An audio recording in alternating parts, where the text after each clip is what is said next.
You are entirely replaceable to your business, your company, and your job, but you are completely irreplaceable to your own life and the people who actually love you. Stop sacrificing your health, your peace, and your sanity for an entity that will post your job opening before your obituary is even written. Launched on a massive industrial farming estate, nestled at the base of a cold mountain range, an exceptionally dedicated draft horse named Scout learned this unforgiving lesson. Scout was a magnificent animal, strong, loyal, and fiercely proud of his work ethic.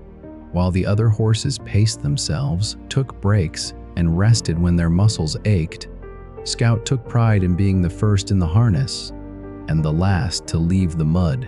He believed that his relentless sacrifice made him special, respected, and highly valued by the estate master.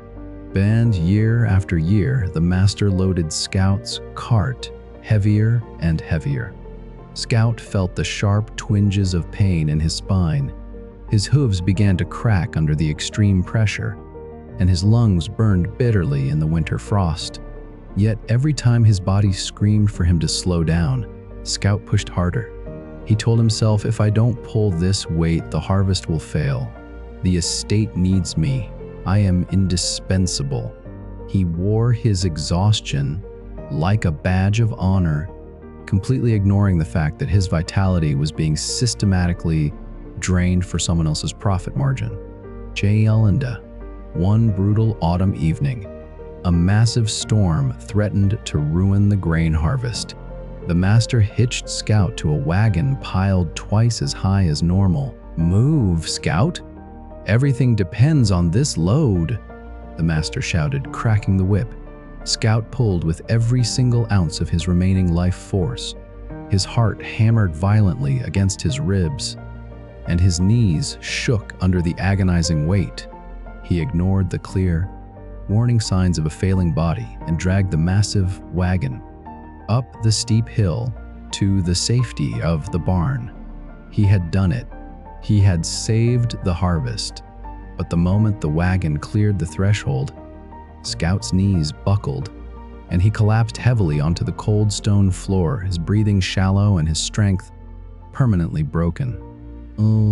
He expected the master to rush to his side with medicine, gratitude, and care.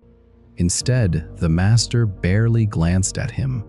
The master checked the grain, looked at the fallen, broken horse, and sighed in irritation. "He's ruined. Call the trader and get a new horse hitched by morning. The market opens at dawn." Binda's Scout lay in the dim straw, watching a young, energetic horse being fitted into his old harness. Just hours later, a cold clarity washed over him. The estate hadn't paused for a single second. The work didn't stop. His years of agonizing sacrifice hadn't earned him loyalty. They had only earned him an early grave.